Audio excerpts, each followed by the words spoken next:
Hi guys, I'm Babsi and welcome to another episode. Today I'd like to talk about the ODI series in Sri Lanka.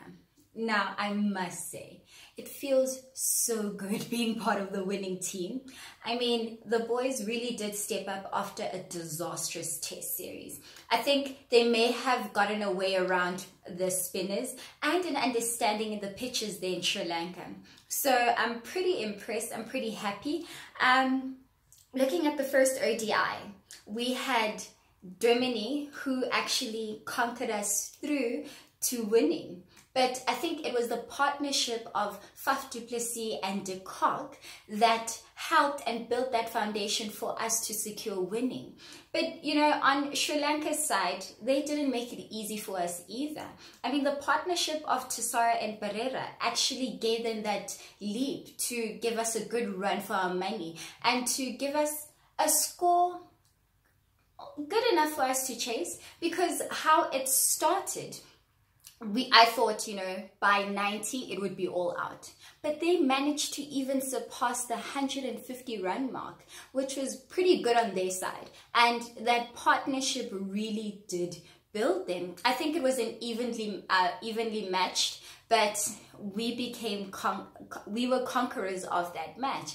And I think what I also enjoyed was how our bowlers did so well. Shamsi came in, and I think I love how the bowling started. Starting out with the fast bowlers, Rabada just taking, you know, these Sri Lankans out, and then just to, you know, because of the change of conditions, Shamsi came in and he showed us why he deserves a spot in the Proteas. And I think I was pretty disappointed that he wasn't played in the test series. But seeing him play in the ODI was pretty cool. And seeing him being dubbed the man of the match was also really great to watch. And I think I was just a bit disappointed that Quinton de Kock and both Faf fell one run short to reaching their half century. But anyway, we ended up winning it, and I think with our batting as well, we are improving. We are getting to build those partnerships. And coming into the second ODI was also just thrilling. You have Lungingiri who came in within his first over. Does he not take 2 wickets?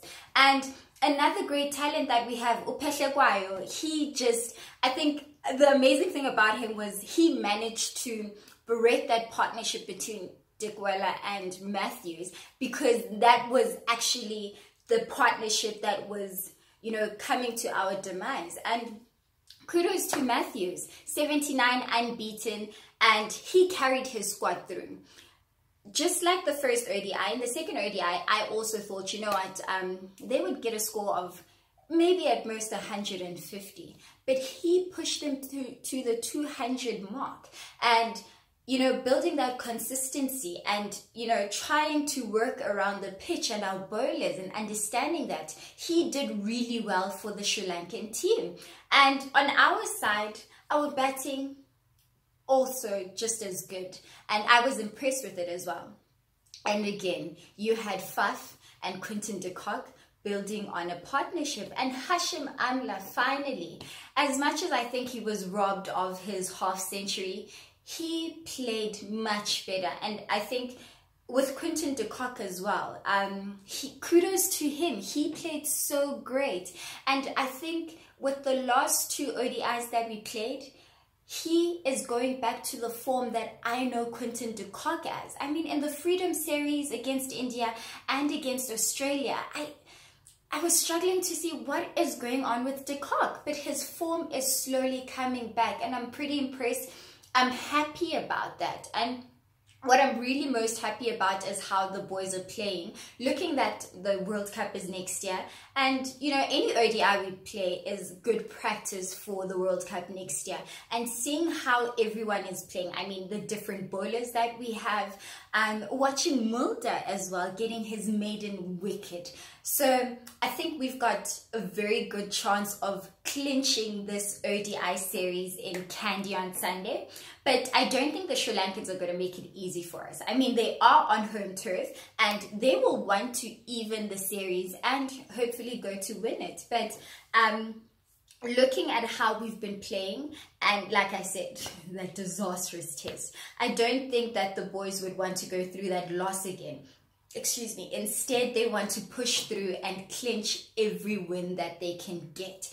I think one of my disappointments was actually not seeing Klaasen play. And I'm hoping to see him play in the next 3 ODIs. When I watched him play in the Freedom Series, he's a gem, you know, he's a gem in the team, and I'd love to see him play more, you know, perfect his skill and just gain more experience. So I'm hoping to see him on the lineup or in the squad for Sunday's match, but you know, we'll see what Otis and the team decide on that. But one thing that I can say about the Proteas is that, can we focus on not giving away too many extras? I think the bowlers need to be cognizant of that. They need to start having a cleaner delivery that will give less opportunity to give away extras.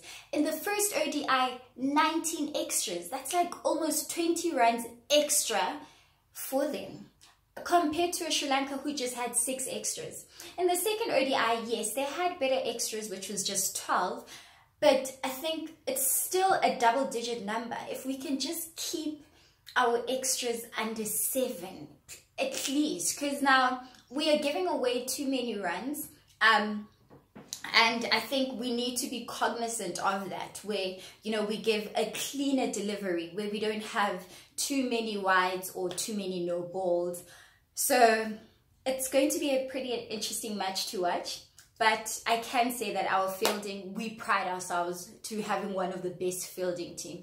So I look forward to watching the third ODI. I think it should be very interesting, mainly because Sri Lanka is looking for a win. So they're definitely not going to make it easy for us. The spinners are definitely going to come with different techniques. But I'm pretty confident with how we have been batting and how we have been bowling. The talent that we have and the consistency, and how each person that is at the crease while batting is building a partnership and how they communicate. I think we have actually a pretty good chance of winning this, but Sri Lanka is not going to make it easy for us.